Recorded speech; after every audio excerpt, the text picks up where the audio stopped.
Si tu prends des ampoules de vitamine D ou si on t'en a déjà prescrit sans vraiment t'expliquer pourquoi, cette vidéo est pour toi. Parce que oui, la vitamine D est essentielle, mais la façon dont elle est utilisée aujourd'hui est très souvent mal comprise et parfois contre-productive, notamment dans un contexte d'inflammation chronique. Et je préfère le dire clairement dès le début, ce n'est pas une vidéo anti-vitamine D, c'est une vidéo pour sortir des automatismes et remettre un peu de biologie et de cohérence dans la façon dont on soutient le corps. Aujourd'hui, la vitamine D est devenue un réflexe quasi systématique. En automne, vitamine D. En hiver, vitamine D. On est fatigué, vitamine D. On a une immunité basse, vitamine D. Et très souvent, en fait, elle est prescrite sous forme d'ampoule, une grosse dose d'un coup, une fois par mois, ou une fois tous les 2 mois parfois même une fois tous les 3 mois, sans vraiment expliquer pourquoi ce format-là, sans expliquer comment le corps est censé l'utiliser et surtout sans se demander si le terrain de la personne est capable de le gérer ou de la gérer correctement. Le problème n'est pas en fait en elle-même la vitamine D, le vrai problème c'est vraiment l'absence de réflexion biologique individualisée derrière cette prescription. Première chose essentielle à comprendre, la vitamine D n'est pas une vitamine comme les autres. Déjà, c'est une pro-hormone. Elle agit comme un messager hormonal dans le corps. Elle module le système immunitaire. Elle influence la régulation de l'inflammation. Elle joue un rôle sur l'intestin et sur la perméabilité intestinale. Elle agit aussi sur le cerveau, sur l'humeur, sur la fatigue. Et elle intervient même dans l'expression de certains gènes. Donc, c'est pas un complément anodin. C'est une molécule quand même puissante qui fonctionne dans un équilibre assez précis. Elle doit être activée par le foie et les reins. Elle agit en synergie avec d'autres nutriments, et micronutriments, notamment le magnésium, et selon les contextes aussi la vitamine K, K2, qui va participer à l'équilibre du métabolisme du calcium. Bref, ce n'est pas une molécule faite pour être envoyée en force dans le corps sans réflexion sur le terrain.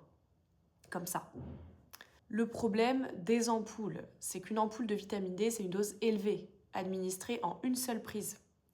Or, physiologiquement, le corps n'a jamais fonctionné comme ça. Dans la nature, la vitamine D, elle est produite progressivement, jour après jour, via l'exposition au soleil. Avec les ampoules, on crée des pics sanguins beaucoup plus importants, puis un effet transitoire ensuite dans le temps. C'est un peu comme si tu donnais toute la nourriture de la semaine en un seul repas en fait, par semaine. Donc ce n'est ni physiologique, ni optimal pour la régulation fine du corps. Résultat possible, un stockage forcé, une utilisation inefficace, une saturation relative des récepteurs et surtout une discordance entre le taux sanguin et l'effet biologique réel. Ce qu'il faut savoir, c'est que le corps aime la régularité. Il aime la cohérence et les fortes doses intermittentes ne respectent pas toujours cette logique. Donc les ampoules, je dis pas, elles peuvent être utiles dans certains contextes médicaux précis, et dans certains cas, des grosses carences avérées, etc. Mais utiliser de façon automatique à forte dose, sans individualisation, c'est pas toujours la meilleure stratégie. On entend souvent dire que la vitamine D est anti-inflammatoire. Donc en réalité, la science est beaucoup plus nuancée. La vitamine D, elle module l'immunité, mais elle ne calme pas mécaniquement une inflammation chronique. Des revues scientifiques de référence montrent que ces effets dépendent du contexte inflammatoire, de l'état des cellules immunitaires et de son activation locale dans les tissus. Autrement dit, corriger un taux sanguin ne garantit pas du tout une baisse de l'inflammation. Chez les personnes déjà inflammées, plusieurs études montrent que la supplémentation en vitamine D ne réduit pas systématiquement les marqueurs inflammatoires. La vitamine D n'est pas un anti-inflammatoire direct. Et encore moins quand le terrain est déjà perturbé. C'est qu'il y a beaucoup de choses à faire.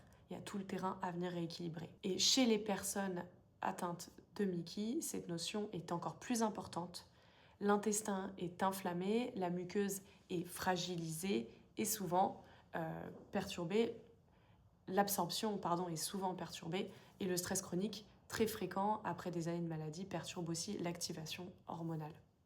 La vraie question n'est donc pas faut-il prendre de la vitamine D ou non.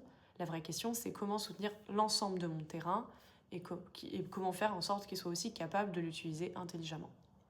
Ça passe par des apports progressifs, de la régularité plutôt que des chocs tout le temps, une vraie individualisation et une grosse vision globale, une vraie vision globale du terrain. On ne soutient pas une hormone isolément, on soutient tout un écosystème. Comprendre la biologie du corps sera toujours plus puissant que suivre des automatismes sans réflexion globale. Si cette vidéo t'a aidé à y voir plus clair, abonne-toi. Et si tu es concerné par la RCH ou la maladie de Crohn, tu peux aussi rejoindre gratuitement le groupe gratuit, le Cercle Elpida, qui se trouve aussi dans la description. Le lien est dans la description.